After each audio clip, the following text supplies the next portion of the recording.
Ya, hari ini kita sampai ke pembacaan kita di dalam kitab 2 Tawarik, pasal yang ke-35, ayat yang ke-17. 2 Tawarik, pasal 35, ayat yang ke-17. Demikian bunyi firman Tuhan, pada waktu itu, orang Israel yang hadir di situ merayakan Paskah dan hari raya roti tidak beragi selama 7 hari. Ya, Bapak Ibu sekalian, kita sudah belajar bagaimana Raja Yosia meskipun masih muda, dia sudah mencari Tuhan dan dia melayani Tuhan. Nah, di dalam zaman pemerintahan Raja Yosia lah mereka mulai lagi merayakan Paskah yang disertai dengan hari raya roti tidak beragi selama 7 hari. Nah, apa itu hari raya roti tidak beragi? Ya, hari raya tidak beragi yang dirayakan selama 7 hari itu, yang dimulai setelah perayaan Paskah, itu adalah hari raya untuk memperingati bagaimana orang-orang Israel itu keluar dari Mesir dan kemudian dibawa oleh Tuhan melalui padang gurun untuk masuk kemudian ke tanah Kanaan.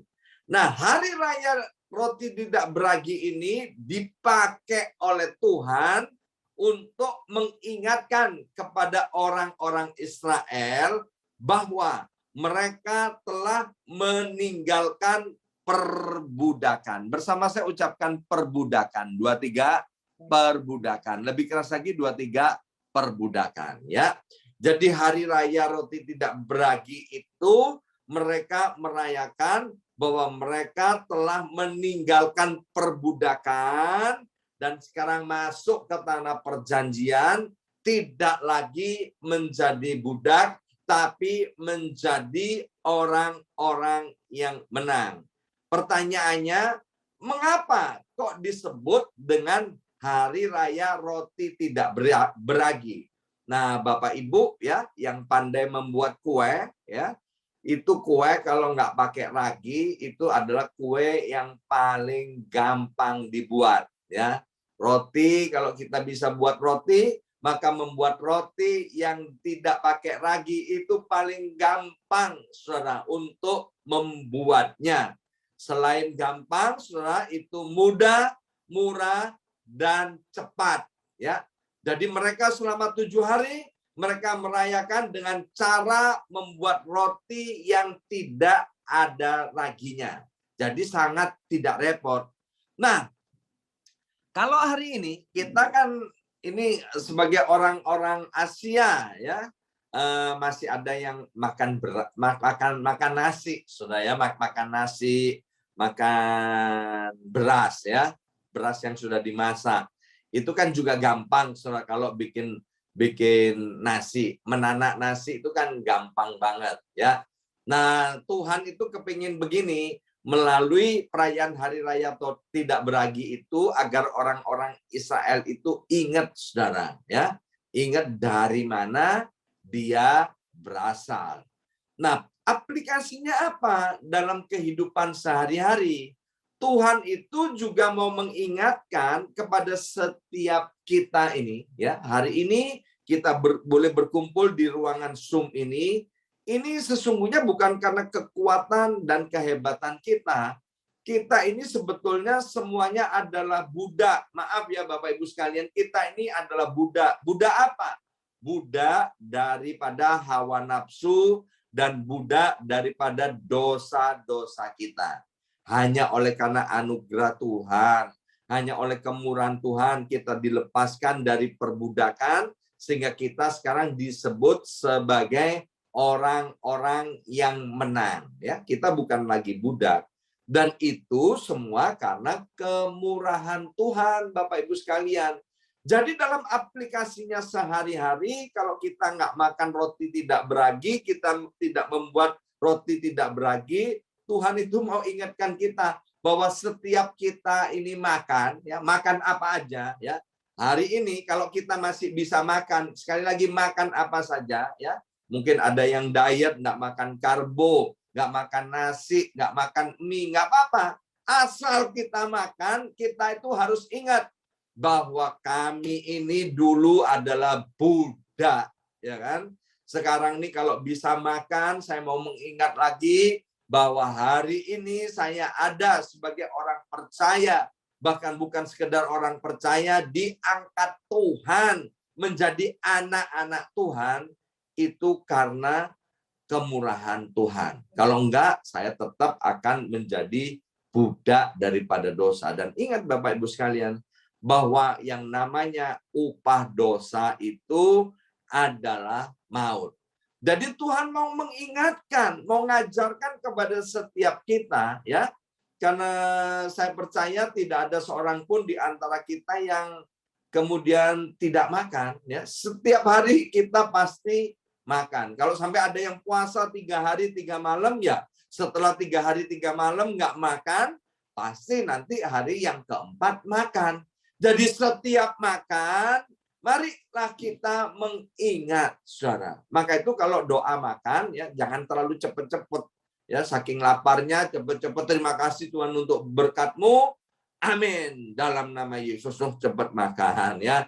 Sekarang kalau udah mengerti begini, setiap kita makan, baik makan cemilan, ya, atau makan di pagi hari, makan di siang hari, makan di malam hari, kita ingat Tuhan. Sekarang aku mau makan. Aku ingat dari mana aku berasal. Aku dulu adalah budak dosa. Sekarang aku jadi orang menang.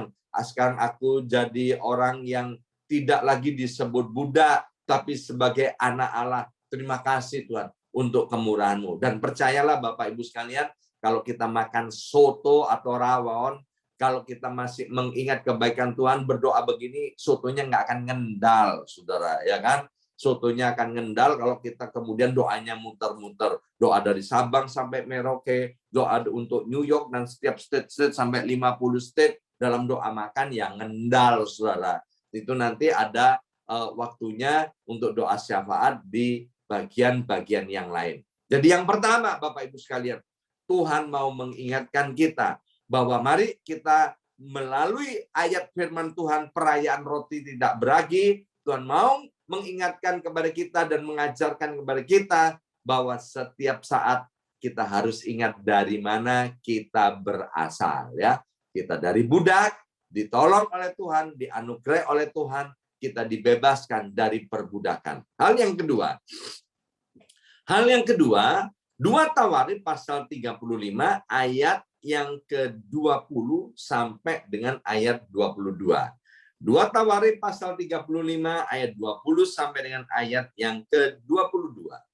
Kemudian daripada semua ini, setelah Yosia memperbaiki rumah Tuhan, majulah Neko, ya, Fir'aun yang bernama Neko, yaitu raja Mesir, hendak berperang di Markemis di tepi sungai Efrat. Jadi ini ada cerita Bapak Ibu sekalian bahwa setelah Yosia melakukan banyak hal yang baik untuk Tuhan dan untuk pekerjaan Tuhan, saudara, maka kemudian Fir'aun yang bernama Neko dari Mesir itu, mereka, saudara, mau melintas Yehuda untuk berperang dengan kerajaan Babel. Bersama saya katakan melintas. 2, 3, melintas. Apa itu melintas? Melewati. Bersama saya katakan melewati. 2, 3, melewati. Jadi mau numpang lewat, saudara, ya kan? Dari Mesir mau ke Babel, numpang lewat ke sedikit wilayah bagian daripada Yehuda, ya. Dan kemudian dikatakan ayat 20 tadi, bagian terakhir, Yosia keluar menghadapinya, ya. Kemudian Raja Neko ayat 21 dikatakan, ia mengirim utusan kepada Yosia dengan pesan, apakah urusanmu dengan aku, hai Raja Yehuda? saat ini aku tidak datang untuk melawan engkau, ya, tetapi melawan keluarga Raja Babel yang sedang kuperangi. Allah memerintahkan aku supaya segera bertindak. Hentikanlah niatmu menentang Allah yang menyertai aku, supaya engkau jangan dimusnahkannya. Ayat 22. Tetapi Yosia tidak berpaling daripadanya, melainkan menyamar untuk berperang melawan dia, melawan Neko itu. Ia tidak mengindahkan kata-kata Neko yang merupakan pesan Allah, lalu berperang di lembah Megiddo. Ya, pesan Tuhan yang kedua itu begini, Bapak Ibu sekalian. Kita itu jangan suka mencampuri urusan orang lain. Sekali lagi, kita itu jangan suka mencampuri urusan orang lain. Sekali lagi, kita ini jangan suka mencampuri urusan orang lain, ya. Kalau misalnya kita sudah punya menantu, ya, atau punya cucu, ya udah jangan sok kepo-kepo mau campur tangan urusan anak, mantu, atau cucu-cucu kita. Karena mereka kan sudah punya keluarga sendiri. Hormatilah keluarga mereka itu. Kecuali mereka datang kepada kita untuk minta tolong. Demikian juga, ya.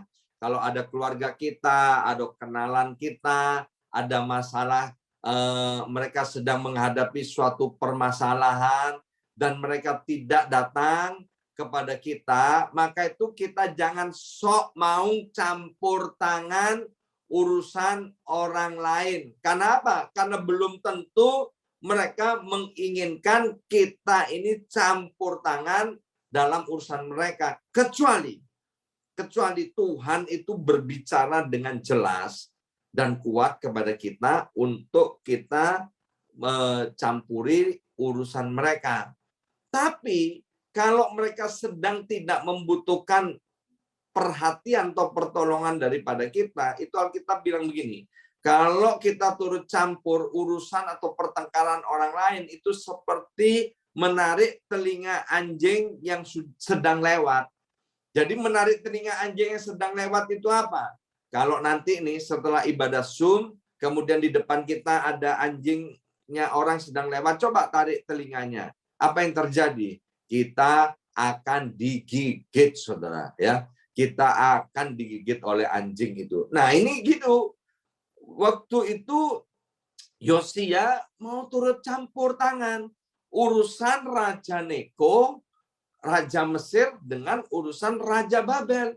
Nggak ada hubungannya sama Yosia. Kemudian Raja Mesir itu bilang, Yosia, jangan ikut-ikut, ini bukan urusanmu. Tapi Yosia mengeraskan hati, ya. Dia kemudian nyamar, saudara, ya. Nyamar sehingga tidak ketahuan bahwa dia ini Raja Yehuda, dan kemudian mulai memerangi yang bukan musuhnya, yaitu Neko ini, orang Mesir, saudara. Akibatnya apa? Dia mati konyol, saudara. Ya kan? Dia mati konyol. Seharusnya dia nggak mati, saudara. Dan Tuhan memang tidak melindungi Yosia. Mengapa? Karena Yosia waktu mau perang sama Neko yang bukan musuhnya, dia juga nggak tanya Tuhan. Kan sayang banget. Alkitab bilang begini, kalau kita sudah memulai dengan roh, jangan mengakhiri dengan daging.